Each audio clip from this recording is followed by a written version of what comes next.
Assalamualaikum warahmatullahi wabarakatuh. Kami dari kelompok 6, saya Melani Putri Lestari, NIM 2205102877. Saya Fortune Simatupang dengan NIM 2205103009. Saya Natasha Mairani dengan NIM 22051028. Saya Rafita Melani dengan NIM 2205102668. Di sini kami akan menyelesaikan tugas dari mata kuliah Peradilan Islam dengan judul Susunan dan Badan Peradilan Agama. Baik, saya Rafita Azmi, saya akan menjelaskan Badan Peradilan Agama.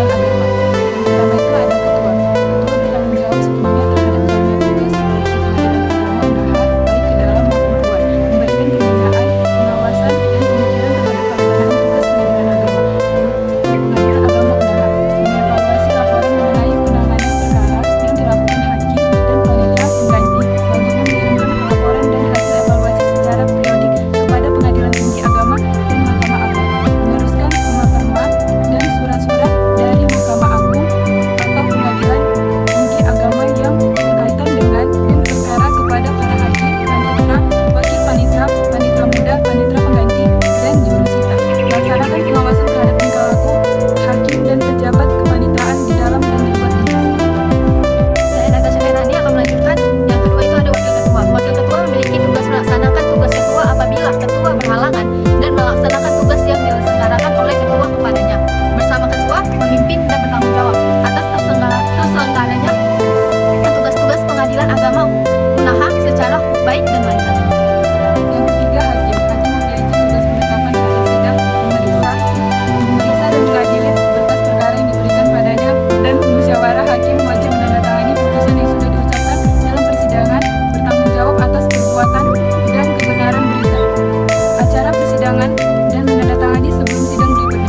Baik, yang keempat itu ada panitera. Panitera mempunyai tugas memimpin, melaksanakan pemberian dukungan di bidang teknis dan administrasi perkara serta menyelesaikan surat-surat yang berkaitan dengan perkara dan memiliki fungsi pelaksanaan, koordinasi, pembinaan dan pengawasan pelaksanaan tugas dalam pemberian dukungan di bidang teknis. Yang kedua, pelaksanaan pengelolaan administrasi perkara permohonan. Yang ketiga, pelaksanaan pengelolaan administrasi perkara gugatan. Yang keempat, pelaksanaan pengelolaan administrasi perkara penyajian data perkara. Yang kelima itu ada pelaksanaan administrasi keuangan dalam program teknis dan keuangan perkara yang ditetapkan berdasarkan peraturan dan perundang-undangan.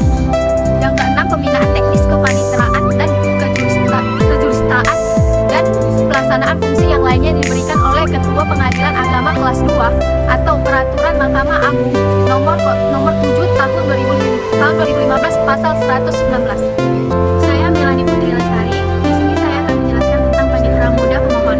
Panitera muda pemohon adalah pelaksanaan administrasi perkara di bidang pemohonan dan memiliki fungsi pelaksanaan pemeriksaan, penilaian kelengkapan berkas, perkara pemohonan, pelaksanaan registrasi, perkara pemohonan, pelaksanaan distribusi, perkara yang telah diregister untuk diteruskan kepada Ketua Majelis Hakim berdasarkan penetapan penunjukan Majelis Hakim dari Ketua Peradilan Agama kelas 2. Pelaksanaan penyimpanan berkas perkara yang belum mempunyai kekuatan hukum tetap. Selanjutnya, pelaksanaan penyerahan berkas perkara yang sudah berkekuatan hukum tetap kepada panitera muda hukum. Pelaksanaan urusan tata usaha kepaniteraan dan pelaksanaan fungsi lain yang diberikan oleh panitera. Saya akan melanjutkan pembahasan tentang panitera muda gugatan. Panitera muda gugatan adalah melaksanakan tugas melaksanakan administrasi perkara di bidang gugatan dan memiliki fungsi yang pertama, pelaksanaan pemeriksaan, penelaah kelengkapan berkas perkara gugatan, pelaksanaan registrasi perkara gugatan, pelaksanaan distribusi perkara yang telah diregister untuk diteruskan kepada Ketua Majelis Hakim berdasarkan penetapan penunjukan Majelis Hakim dari Ketua Pengadilan Agama kelas 2 melalui panitera. Pelaksanaan penerimaan kembali berkas perkara yang sudah diputus dan dimutasi, pelaksanaan pemberitahuan isi putusan tingkat pertama kepada para pihak yang tidak hadir, pelaksanaan pelayanan terhadap permintaan salinan putusan perkara gugatan, pelaksanaan penerimaan dan pengiriman berkas perkara yang dimohon banding, kasasi dan peninjauan kembali, pelaksanaan pemberitahuan pernyataan banding, kasasi dan peninjauan kembali kepada pihak termohon banding, termohon kasasi dan termohon peninjauan kembali, pelaksanaan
informasi dan pelaporan, serta urusan rumah tangga kantor lainnya.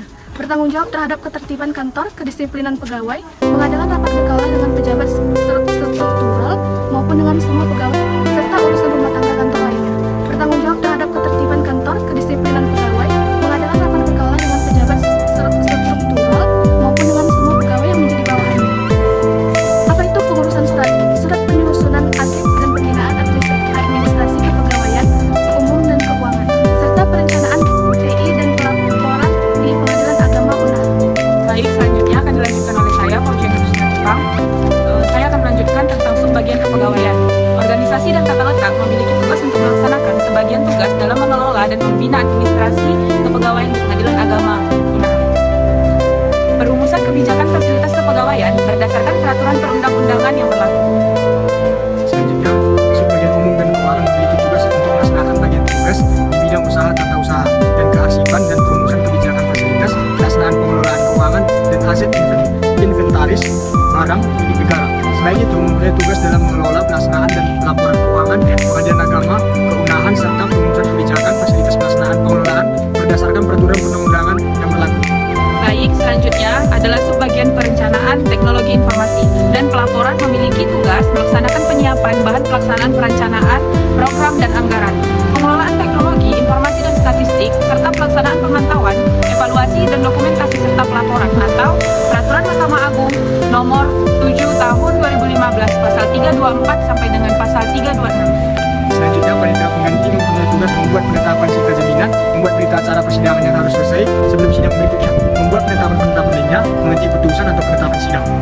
Yang terakhir ada jurusita. Jurusita di Pengadilan Agama adalah sebagai pengganti melaksanakan semua perintah yang diberikan oleh Ketua Pengadilan, Ketua Sidang, Panitra, menyampaikan pengumuman-pengumuman, teguran-teguran dan pemberitahuan putusan pengadilan menurut tata cara berdasarkan ketentuan-ketentuan perundang-undangan, bukan penyitaan atas perintah Ketua Pengadilan dan melihat lokasi dengan teliti mengenai batas-batas tanah yang disita serta surat-suratnya yang sah, membuat berita acara penyitaan dan menyerahkan salinan resminya kepada pihak-pihak yang berkepentingan, antara lain Badan Pertanahan Nasional apabila terjadi penyitaan tanah sesuai Peraturan Pemerintahan Nomor 10 Tahun 1961 Junto Pasal 198 sampai dengan Pasal 199 melakukan pencatatan pembayaran uang titipan pihak ketiga serta membuat berita acaranya. Dari pembahasan kajian kita, kami ucapkan terima kasih. Assalamualaikum warahmatullahi wabarakatuh.